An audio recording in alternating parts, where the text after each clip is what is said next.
Frodo and the Weight of the Ring, when the ego cannot bear the journey. Not every hero makes it to the end of the road intact. This is the story you thought you knew, but told through a lens that reveals the darkest truth hidden within Middle-earth's greatest tale. The story of Frodo Baggins is not one of triumph, but of tragedy. A story of a simple hobbit who was asked to carry the impossible, and paid the ultimate price for saving the world. We celebrate heroes, don't we? We love their victories, their courage, their unwavering determination. But what happens when the weight of heroism becomes too much to bear? What happens when the very thing that makes you special is the thing that destroys you from within? Today we dive deep into the psychological horror that is Frodo's journey with the One Ring, and why his story is actually the most tragic tale ever told in fantasy literature. The modern world has forgotten what true burden looks like. We live in an age where hardship is measured in inconvenience, where suffering is calculated in moments of discomfort. But Frodo's burden was different. It wasn't just heavy, it was alive. It wasn't just difficult to carry, it was actively working to destroy the carrier. The One Ring represents something far more terrifying than mere weight or responsibility. It represents the corruption that comes from carrying power you never asked for, the poison that seeps into your soul when you're forced to hold something that should never be held. Picture this: a peaceful morning in Bag End, birds chirping, the smell of bacon and eggs wafting through the round door. Frodo Baggins, 33 years old, comfortable, content, living the life every hobbit dreams of. He has wealth, security, and the respect of his neighbors. His biggest worry is whether to have second breakfast or skip straight to Elevenses. This is a man who has never known real hardship, never faced genuine adversity. His world is small, predictable, and safe. The irony is devastating.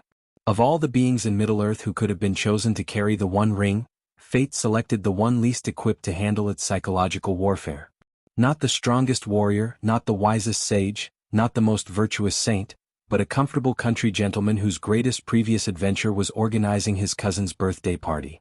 The ring needed someone pure to corrupt, someone innocent to destroy, someone whole to break into pieces.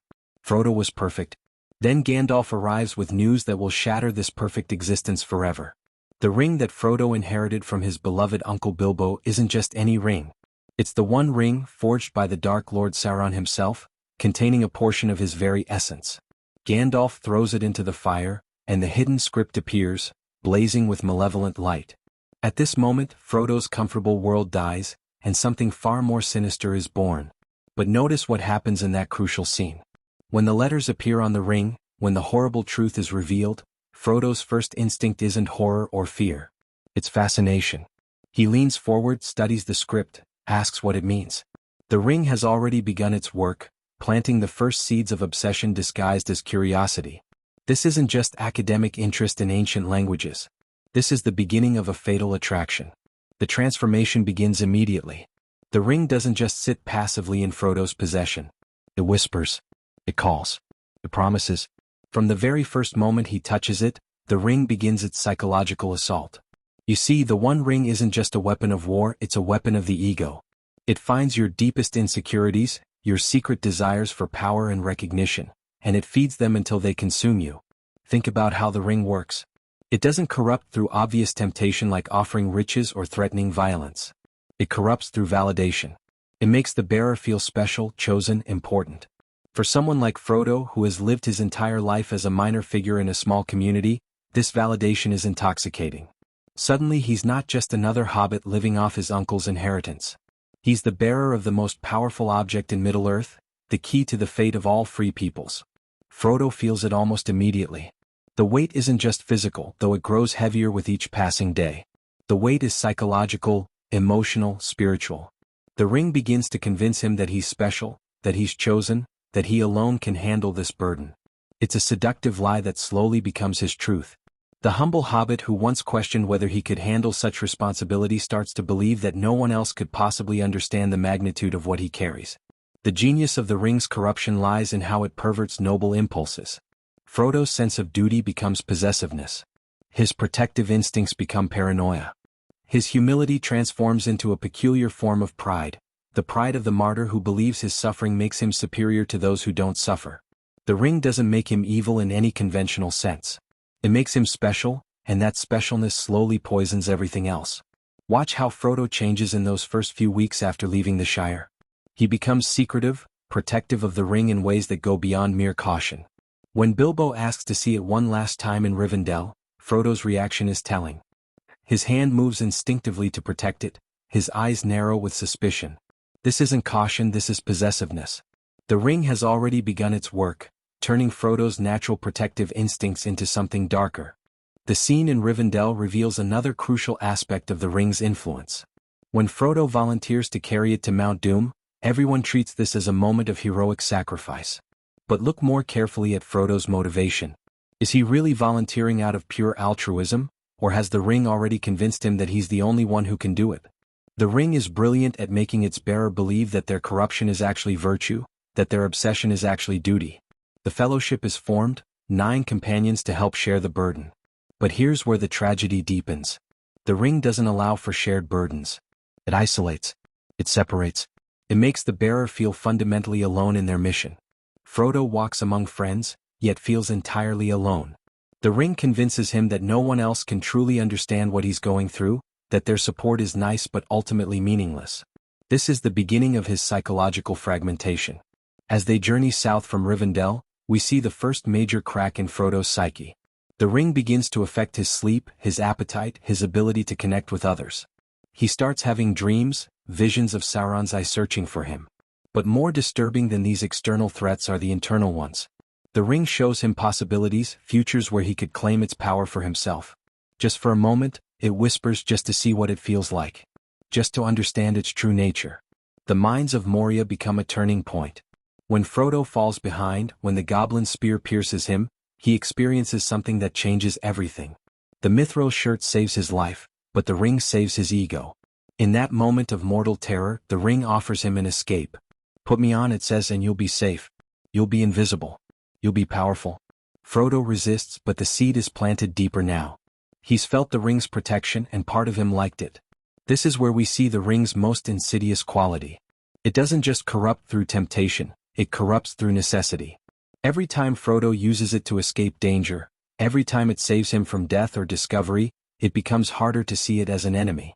How can something that protects you be evil? How can something that saves your life be your destroyer? The ring becomes his savior even as it damns him. After Gandalf's fall, the fellowship continues, but Frodo is increasingly isolated in his burden. The ring's whispers grow stronger, more insistent. It begins to rewrite his memories, making him forget moments of happiness and peace while amplifying moments of pain and fear. This is psychological warfare at its most sophisticated. The ring doesn't just corrupt through temptation, it corrupts through despair, making the bearer believe that carrying it is both their curse and their purpose. The approaching darkness of Moria wasn't just physical. It was psychological. The ring fed on the fear, the uncertainty, the growing desperation of the fellowship. Every moment of doubt became an opportunity for it to whisper its poison. Every setback became proof that Frodo was alone in his burden, that the others couldn't really help him, that in the end, he would have to face this alone. The breaking of the fellowship isn't just about Boromir's attempt to take the ring. It's about Frodo's realization that he can no longer trust anyone completely. The ring has convinced him that everyone will eventually try to take it from him, that friendship and loyalty are illusions that will crumble under the ring's power. When he puts on the ring to escape Boromir, he experiences its full seductive power for the first time. The rush of invisibility, of power, of feeling superior to those around him, is intoxicating. This is where we see the ring's true genius. It doesn't corrupt through obvious evil, it corrupts through the inflation of the ego. It makes the bearer feel special, chosen, superior. Frodo begins to see himself as the protagonist in a grand story, the hero upon whom everything depends. This isn't entirely wrong, but the ring twists this truth into something toxic. Instead of responsibility breeding humility, it breeds arrogance masked as martyrdom. The moment when Frodo puts on the ring at Amon Hen is crucial. For the first time he experiences its power fully, consciously, deliberately. He sees the world from the perspective of the invisible, the powerful, the untouchable. He watches his friends searching for him with a mixture of affection and superiority. They're trying to help him, but they don't understand. How could they? They're not chosen. They don't carry the burden. They're not special. When Frodo and Sam set off alone, the real psychological horror begins. Without the buffer of the fellowship, Frodo is alone with the ring and its constant psychological assault. The ring becomes his abuser, his addiction, and his identity all rolled into one. He can't imagine himself without it, can't remember who he was before he carried it, can't envision a future where he doesn't bear this burden. The isolation is crucial to understanding Frodo's transformation. Humans, hobbits, all social beings define themselves in relation to others. When Frodo cuts himself off from the Fellowship, when he chooses to face his burden alone, he loses the external reference points that keep identity stable. The ring becomes his only companion, his only constant, his only source of meaning. This isn't just loneliness, it's psychological dismantling. Sam watches this transformation with growing alarm. The hobbit he grew up with, his dearest friend, is disappearing before his eyes. Frodo becomes suspicious of Sam's motives, paranoid about his loyalty, convinced that even Sam will eventually betray him for the ring. This is the ring's cruelest trick, turning the bearer's greatest source of support into a perceived threat. But Sam's loyalty also becomes a problem for Frodo in an unexpected way. Sam's unwavering devotion highlights everything that Frodo is losing. Sam remains himself, remains kind, remains hopeful, remains connected to the simple pleasures that make life worth living. He talks about the Shire, about gardens, about the ordinary beauty of home. And Frodo finds he can no longer connect to any of it. The ring has stolen his ability to find joy in simple things, and Sam's innocent pleasure in them becomes a painful reminder of what he's lost. Enter Gollum, and suddenly we see Frodo's future made flesh. Gollum isn't just a cautionary tale, he's a prophecy. He's what Frodo will become if he continues on this path. But instead of being repelled by this vision, Frodo is drawn to it. He sees in Gollum someone who understands the ring's power, someone who knows its true value. The fact that Gollum has been destroyed by the ring doesn't serve as a warning, it serves as validation. Of course the ring destroyed him, Frodo thinks he wasn't strong enough to handle it. But I am different. I am chosen.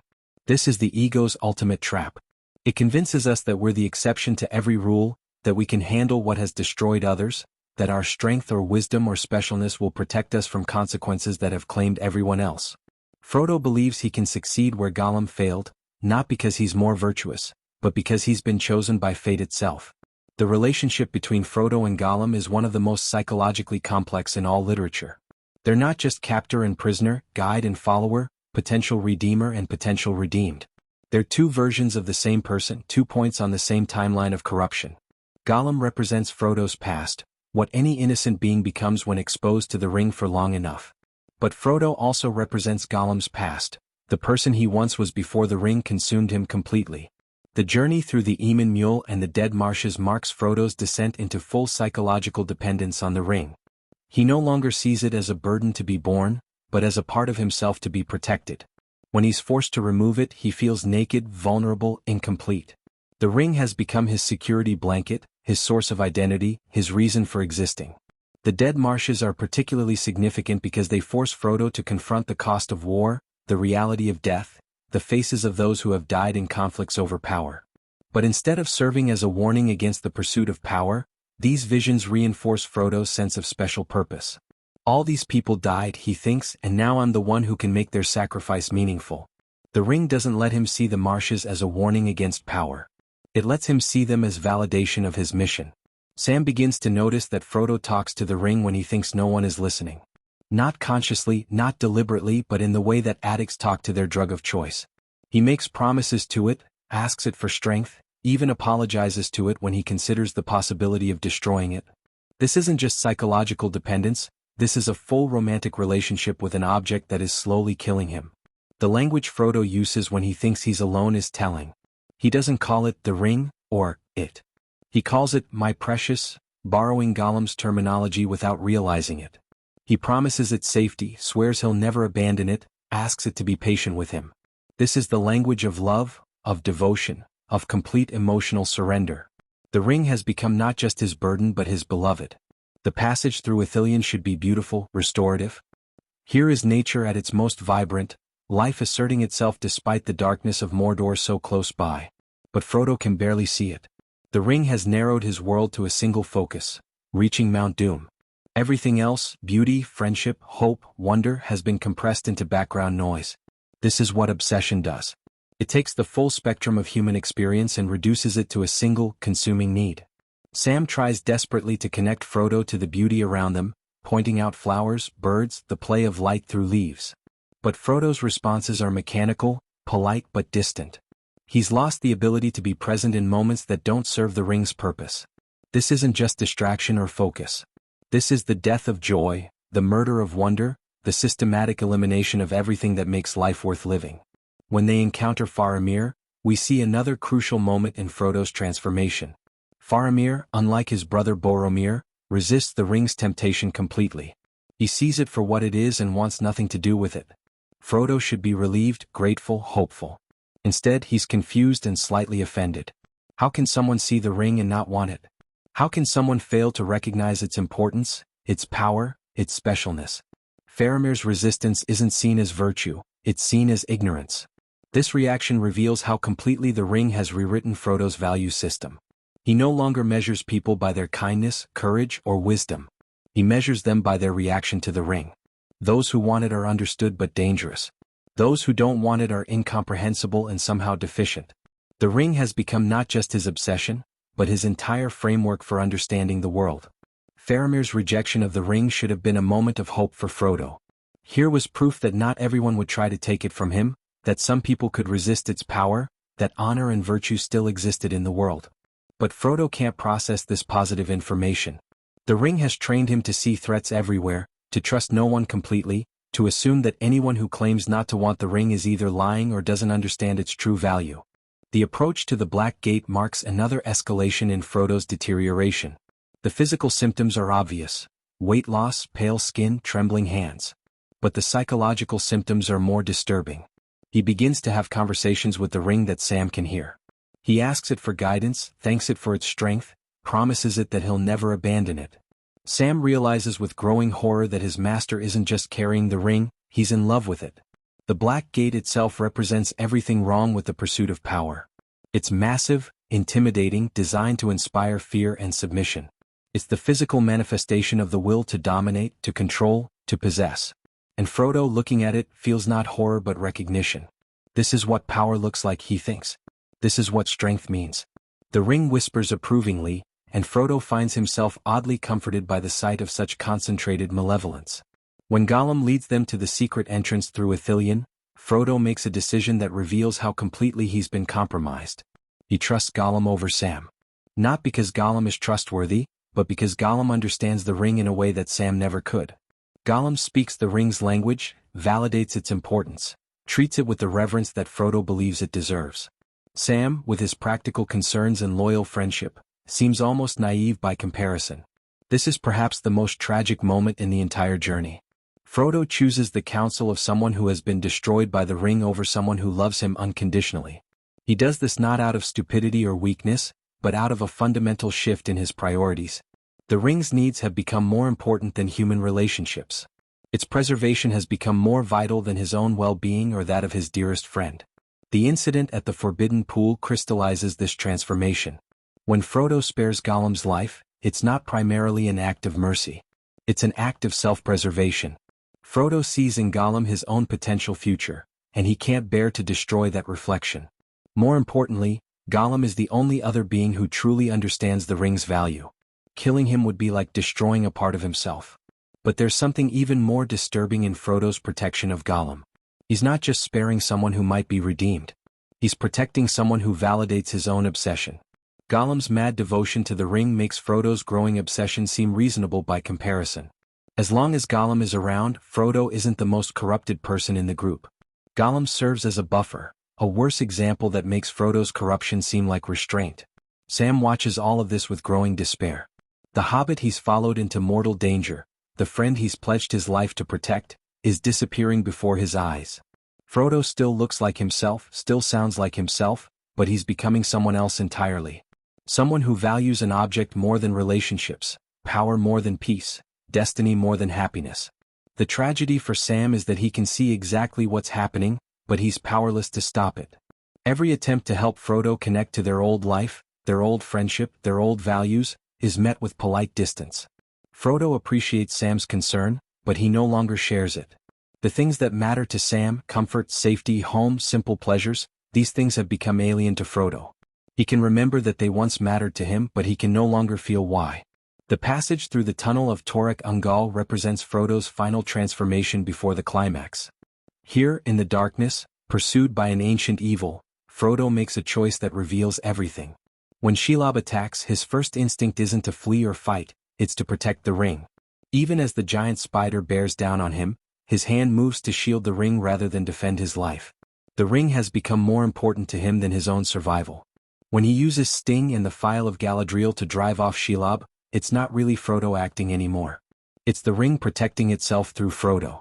The burst of courage, the sudden competence in battle, the fierce determination, these aren't expressions of Frodo's character anymore. They're expressions of the ring's will to survive. Frodo has become a puppet dancing to the ring's tune, convinced that the dance is his own choice. The fight with Shelob is significant because it shows how completely the ring has rewritten Frodo's survival instincts. A normal person faced with a giant spider would think about escape, about weapons, about calling for help.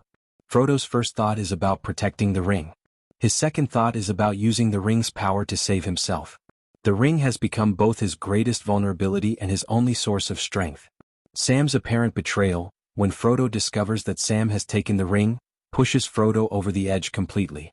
The rage, the accusations, the complete breakdown of trust, these reactions are far out of proportion to Sam's actions.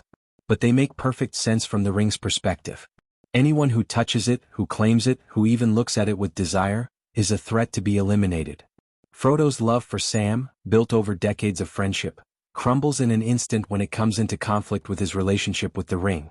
This scene is devastating because it shows us exactly what Frodo has become.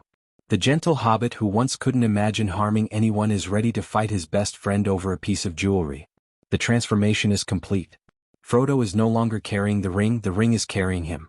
His personality, his values, his capacity for love, all of it has been subordinated to the ring's needs. The accusation Frodo hurls at Sam, that he wants the ring for himself, reveals the complete paranoia that now governs Frodo's thinking.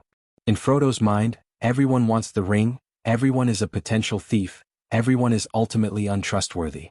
This isn't just suspicion, it's a complete inability to believe in selfless love. The ring has convinced him that all relationships are ultimately about power, that all loyalty has a price, that all friendship will eventually give way to desire for what he carries. The final ascent to Mount Doom is less a heroic journey than a death march. Frodo is physically exhausted, emotionally shattered, and spiritually bankrupt. He continues not out of heroism or determination, but out of compulsion. The ring drives him forward even as it destroys him, like a parasite consuming its host while ensuring its own survival. Sam has to carry Frodo up the mountain, literally bearing the burden of both his friend and the ring. This image is powerful and tragic. The faithful servant carrying his broken master toward a destination that will destroy them both. Sam still believes in the mission, still believes in Frodo, still believes that destroying the ring will somehow restore the friend he's lost. But we can see the truth that Sam refuses to acknowledge. Frodo is already gone. The physical act of carrying Frodo is symbolic of emotional and spiritual carrying as well. Sam has been carrying Frodo's burden in every way except literally holding the ring itself. He's carried Frodo's hope when Frodo lost it, carried his courage when Frodo despaired, carried his humanity when Frodo forgot it. Now, at the end, he carries Frodo's body as well, completing a journey of sacrifice that began the moment they left the Shire. The encounter with Gollum on the slopes of Mount Doom is the meeting of Frodo's past and future. Gollum represents what Frodo was becoming, what he would have become if the journey had continued much longer. The violence of their struggle isn't just physical, it's symbolic. Frodo is literally fighting with his own shadow, his own potential destiny, his own darkest impulses made flesh. But here's the crucial point that most people miss. Frodo doesn't defeat Gollum through superior virtue or strength. He defeats him through superior corruption. Frodo's threat to cast Gollum into the fire if he touches the ring again isn't the threat of a hero, it's the threat of someone who has been completely consumed by possession. The ring has made Frodo capable of murder to protect itself. The threat Frodo makes to Gollum is chilling in its casual cruelty. This is the same hobbit who once felt guilty about lying to the Black Riders, who worried about the morality of using the ring even to save his own life. Now he threatens murder without hesitation, without remorse, without any recognition that he's crossed a line that should never be crossed. The ring has done more than corrupt him. It has made him into something that his former self would have found abhorrent. And then comes the moment that defines everything. Standing at the cracks of doom, the ring finally within reach of destruction, Frodo makes his choice. After carrying it across thousands of miles, after sacrificing everything he once was, after losing pieces of his soul mile by mile, Frodo claims the ring as his own. This isn't a moment of weakness. This isn't a lapse in judgment or a temporary failure of will. This is the logical conclusion of everything that has come before. The ring has spent months, years rewriting Frodo's personality, his values, his very sense of self. By the time he reaches Mount Doom, destroying the ring would be like destroying himself. And no one, not even the most heroic, can choose self-annihilation. When Frodo puts on the ring and declares it his own, he's not betraying the mission. He's fulfilling the ring's mission. The ring has successfully converted its destroyer into its protector. It has turned the greatest threat to its survival into its most devoted guardian. This is corruption at its most sophisticated and complete. The irony is devastating. Frodo believes he's making a choice, asserting his will, claiming his reward for the suffering he's endured. In reality, he's doing exactly what the ring has conditioned him to do. Every whisper, every temptation, every moment of psychological manipulation has led to this moment. Frodo thinks he's taking control, but he's never been more controlled. The words Frodo speaks when he claims the ring are telling, "I have come. But I do not choose now to do what I came to do. I will not do this deed. The ring is mine." This isn't the declaration of a villain or a madman. This is the declaration of someone who has been so thoroughly conditioned that they believe their conditioning is choice. Frodo genuinely thinks he's exercising free will, making a decision based on his own desires. He can't see that those desires have been manufactured, that his will has been shaped, that his choice has been predetermined. Gollum's intervention isn't heroic or planned. It's the desperate action of an addict whose supply is being threatened. When he bites off Frodo's finger and reclaims the ring, he's not saving the world. He's feeding his addiction. The fact that he falls into the lava, destroying both himself and the ring, is pure accident. The world is saved not by heroism or virtue, but by the self-destructive nature of obsession itself. Think about this for a moment. The fate of all Middle-earth, the survival of every free people, the defeat of ultimate evil, all of it depends on one addict's desperate grab for his fix. There's no grand design here, no divine intervention, no reward for virtue. There's just the chaotic collision of two broken souls fighting over an object that has destroyed them both. The randomness of the salvation is almost insulting to everyone who sacrificed for the mission. Aragorn led armies, Gandalf faced the Balrog, Legolas and Gimli fought countless battles, Sam carried Frodo up a mountain.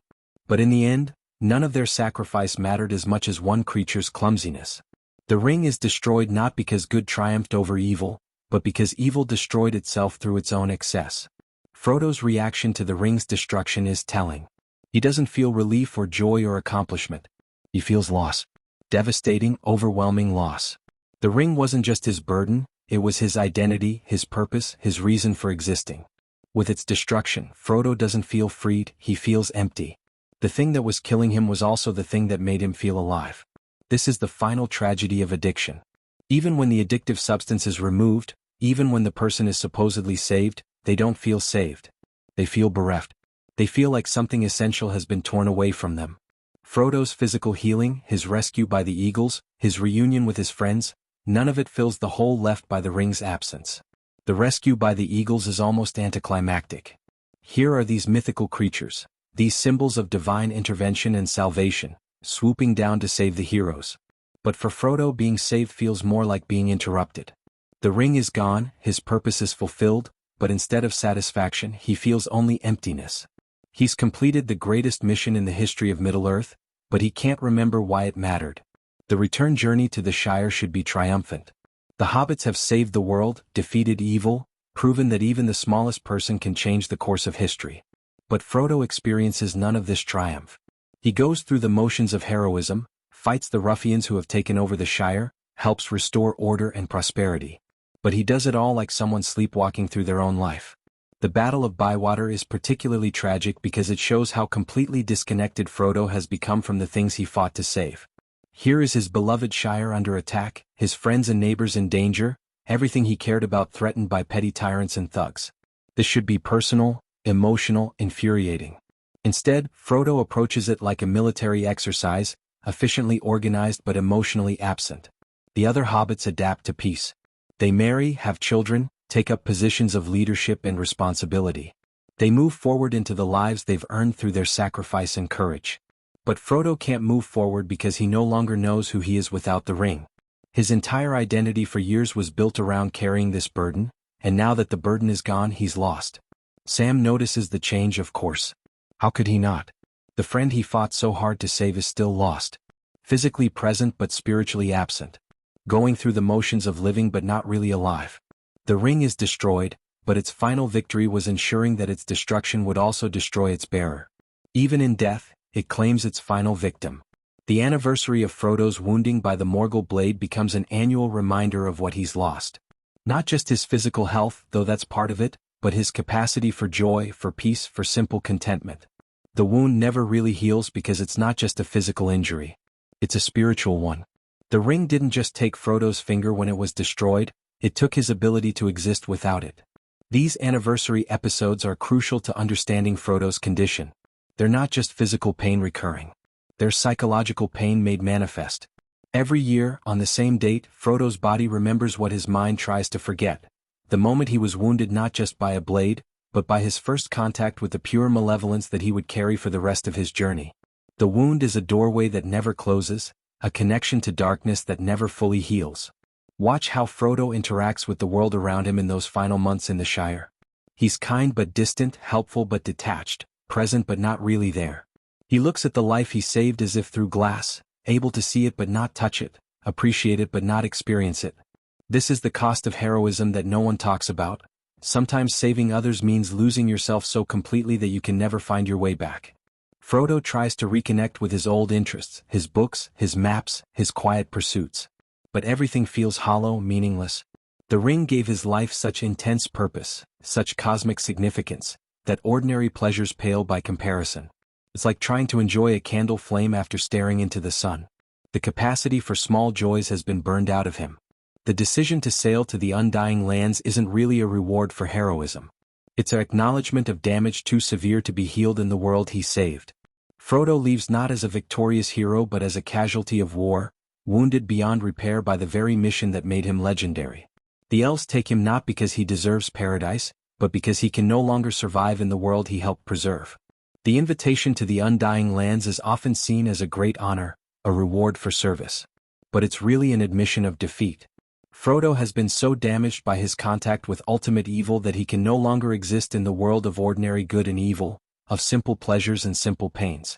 He needs to be removed to a place outside normal existence, not as a reward but as a mercy.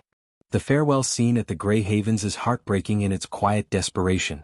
Sam still believes that somehow Frodo can be restored, that their friendship can return to what it once was. But Frodo knows better. He knows that the hobbit Sam loved died somewhere on the road to Mount Doom, consumed piece by the thing he carried. What's left is a ghost wearing Frodo's face, going through the motions of living while waiting to die. The last words between Frodo and Sam are devastating in their restraint. There's so much that can't be said, so much pain that can't be shared, so much loss that can't be acknowledged. Frodo tries to comfort Sam, to make him understand that this isn't abandonment but necessity. But how do you explain to someone who loves you that the person they love no longer exists? When the ship sails west, taking Frodo away from everything he once loved, it's not a beginning but an ending. Not a reward but a mercy killing. The world celebrates the hero who saved them, but the hero himself is beyond celebration, beyond healing, beyond hope. He goes to the undying lands not to live forever but to find some peace in his dying. The ship itself is symbolic. It's not heading toward adventure or discovery or new life. It's heading toward the end of the world, toward a place where damaged souls can rest without the burden of existence. Frodo boards it not as someone seeking reward but as someone seeking release from a pain too great to bear in the world of the living. The other passengers on the ship understand this. Gandalf, Elrond, Galadriel, they've all carried burdens that have worn them down over centuries or millennia. They're not sailing to paradise, they're sailing to retirement from existence, to a place where the weight of caring for the world can finally be set down. Frodo joins them not as an equal but as someone who has aged beyond his years, who has carried a burden too heavy for any mortal being. This is the truth that Tolkien embedded in his greatest work but never explicitly stated. Some victories are so costly that they destroy the victor. Some burdens are so heavy that carrying them breaks the bearer permanently. Some heroism is so demanding that it leaves the hero incapable of enjoying what they've saved. The cost of victory extends beyond just Frodo. Sam is left behind, not just physically but emotionally. He's lost his dearest friend not to death, which would be final and comprehensible, but to a kind of spiritual dissolution that leaves him questioning everything he thought he understood about heroism, sacrifice, and the price of doing the right thing. Sam will spend the rest of his life wondering if there was something more he could have done, some way he could have saved not just Frodo's body but his soul. The Shire prospers under Sam's leadership, but there's always a shadow over that prosperity. The knowledge that their salvation came at a price too high to calculate, that their hero couldn't enjoy the peace he'd won for them, that the greatest victory in their history was also their greatest tragedy. This is the burden that the saved must carry, the knowledge that their freedom cost someone else everything.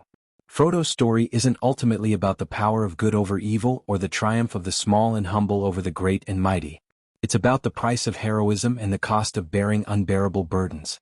It's about how the very qualities that make someone capable of saving the world, compassion, determination, the ability to carry others' pain, can also destroy them.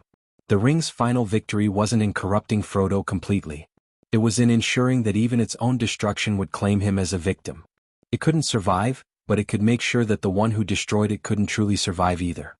In the end, both the ring and its bearer are casualties of the same war. The ring dies in the fires of Mount Doom, but Frodo dies spiritually on the slopes leading to those fires, killed by the weight of what he carried. Think about the heroes in your own life, the people who carry burdens that others can't or won't bear. The parents who sacrifice their own dreams for their children's future. The caregivers who give everything to help others heal. The activists who fight for justice at the cost of their own peace. The soldiers who defend others' freedom by surrendering their own innocence.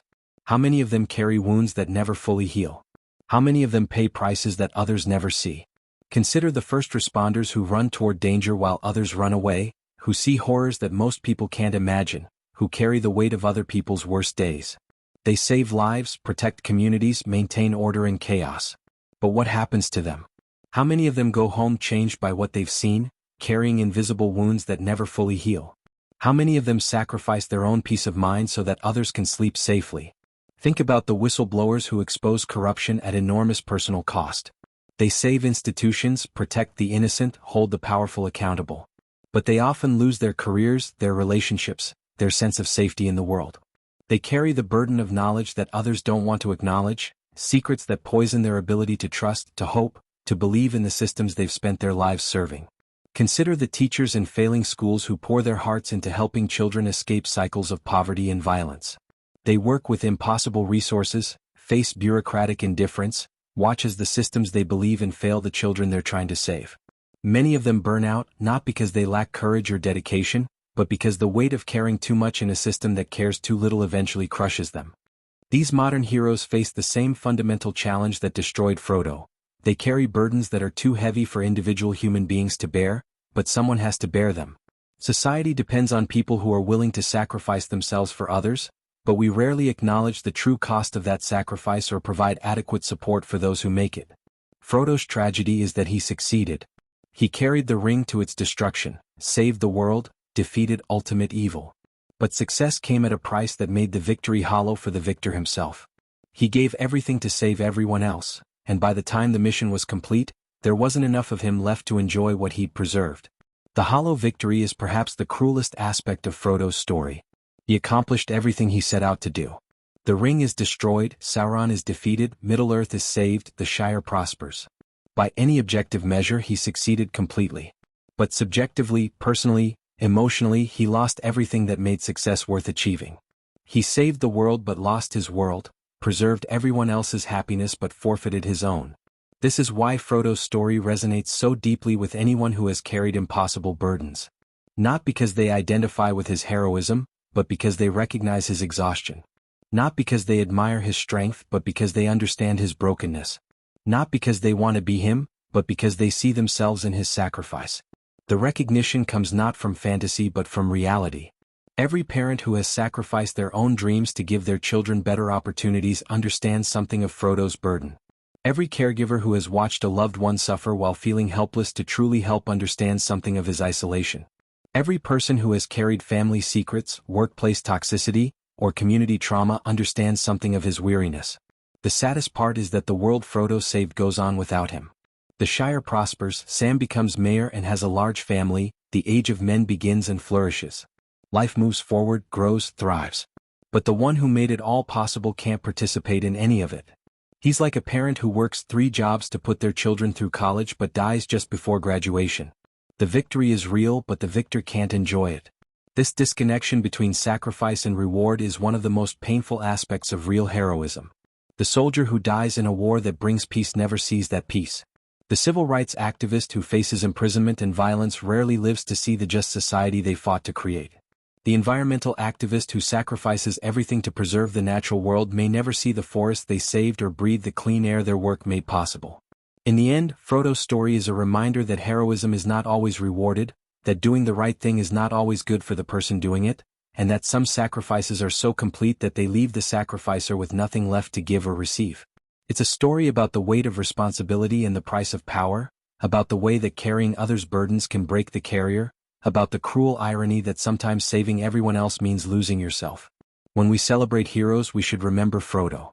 Not the triumphant figure of legend, but the broken hobbit sailing west to find peace in exile.